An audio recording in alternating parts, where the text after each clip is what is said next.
পিছে যান, আপনি সামনে আসতেছেন না।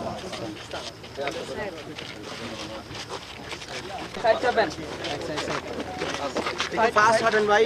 আসতে যান।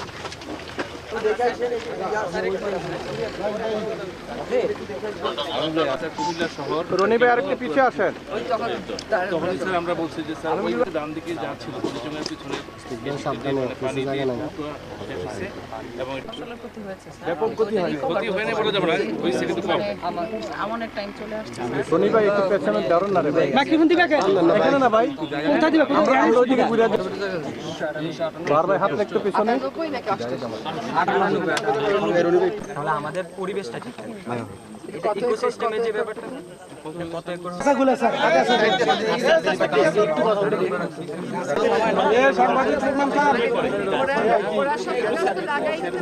শতাধিক। আপনি যদি ঢাকার বুড়িগঙ্গার কথা বলেন, সেখানে 2000-এর উপরও পাকা স্থাপনা ভাঙা হয়েছে। যদি ভাঙতে চাইলে ভাঙা যায়। নদীর উপর স্থাপনা করার তো কারো কোনো আইনগত অধিকার নাই। নদীর উপর স্থাপনা করবার অনুমতি দেওয়ার এখতিয়ার সরকারের নাই। আপনি বলবেন প্রভাবশালী ক্ষমতাশালী ব্যক্তিরা এখানে স্থাপনা করেছে সরকারের অনুমোদনে, না তাদের এখানে স্থাপনা করার কোনো সুযোগ আছে, না সরকারের ক্ষমতা আছে তাদেরকে এই স্থাপনাগুলো করতে দেওয়ার।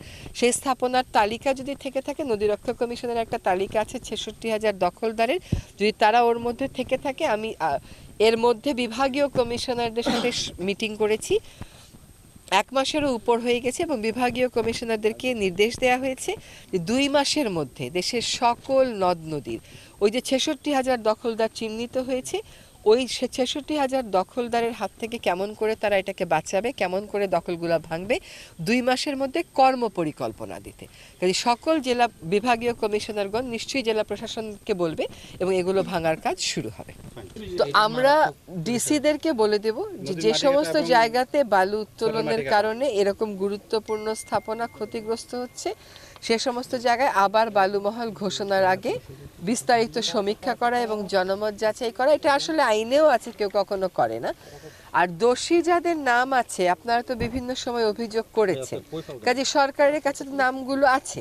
সরকার এই সময়ে গ্রেফতার করতে না পারার বা আইনি পদক্ষেপ না নিতে পারার তো আমি কোনো কারণ দেখি না।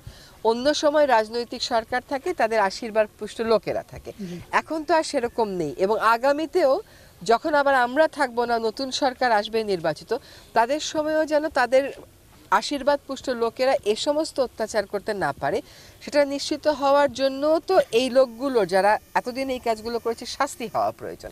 কাজে প্রশাসনের উপর অবশ্যই অনুশাসন থাকবে। যাদের বিরুদ্ধে অভিযোগ আছে আপনারা দেখবেন, এবং খালগুলোর আমরা যেটা নোয়াখালীতেও বলে এসছি, ফেনীতেও বলে এসছি, তালিকা করে দখলদারদের তালিকা করে উচ্ছেদ শুরু করে দেন।